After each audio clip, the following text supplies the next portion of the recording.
Hello everyone, সবাই কেমন আছো? আশা করছি সবাই খুব ভালোই আছো। আমাদের কিন্তু আজকে অনেক কিছু প্ল্যান আছে, তাই কিন্তু আমরা বিকেলে রেডি হয়ে বেরিয়ে পড়েছি।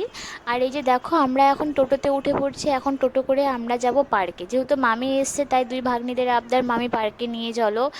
আর এই যে দেখো, আমরা পার্কে পৌঁছে গেছি। পার্কে আসার পরেই তো তারা খেলতে প্রায় ব্যস্ত হয়ে গেছে। দিদি এখানে দুই ভাগ্নিকে দোল দিয়ে দিচ্ছে।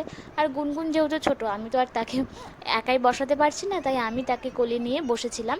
তা দোল দোল খেয়ে নিলাম। আর এখানে দেখো, আমরা একটু ছবি টবি তুলছিলাম, সবাই মিলে প্রচুর ছবি তুলেছিলাম, খুব মজা করেছি। আর এই যে দেখো, আমরা এখন পার্ক থেকে বেরিয়ে পড়েছি, টোটোতে উঠে পড়েছি। এখন হচ্ছে আমরা যাচ্ছি মেলায়।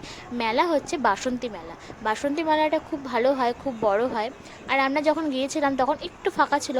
এর আগে আরও একদিন গিয়েছিলাম, ওই দিন প্রচুর ভিড় ছিল, ভিডিও করতে পারিনি। তো দেখো, মেলায় ঢোকার পর আমরা ঠাকুর দর্শন করতে চলে এসেছি। ঠাকুর দর্শন করা হয়ে গেছে। এখানে রাখা ছিল একটা গোপাল।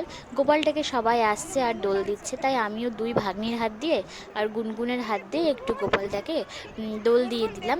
তারপরে কিন্তু আমরা এখন মেলাটা ঘুরছি। দুই ভাগ্নি বলছে, মামি এটা নিব, ওটা নিব, সেটা নিব। তাই দেখছিলাম যে তাদের জন্য কি নেওয়া যায় আর গুনগুনের জন্য কি নেওয়া যায়। যাই হোক, যেটাই নিয়েছিলাম তিনজনের জন্য সেম নিয়েছিলাম।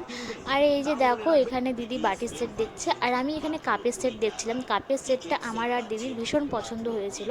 বাড়িতে সবসময় ডেলি ইউজ করার জন্য খুব ভালো ছিল। আমি 6টা নিয়েছিলাম, দিদি 6টা নিয়েছিল। আর এখানে দুই ভাগ্নি এখন উঠবে ট্রেনে। দিদিকে বললাম তুমি নিয়ে ওঠো, আমি উঠবো না, যেহেতু গুনগুন ছোট, ও ভয় পাবে। আর গুনগুন একটু খুব বিরক্ত হয়ে গেছে, ওর খিদাও পেয়ে গেছিলো, ঘুমও পেয়ে গেছিলো। আমাদের আরও কিছু প্ল্যান ছিল, ওখানে ফুচকা খাবো, এটা খাবো, সেটা খাবো। আর মেয়ে যেহেতু বিরক্ত হয়ে গেছে, তাই আর সেখানে ফুচকা খাওয়া হলো না। তাই দিদিকে বললাম চলো প্যাক করে নিই, বাড়িতে গিয়ে আমরা শান্তি মতো বসে খাবো। তো দেখো, ফুচকা প্যাক করে নিচ্ছি। আর এই যে আমরা মেলা থেকে বেরিয়ে পড়েছি, টোটোতেও উঠে পড়েছি। ফুচকা নিয়ে এখন আমরা বাড়ির দিকে রওনা দিচ্ছি। তো ভিডিওটা ভালো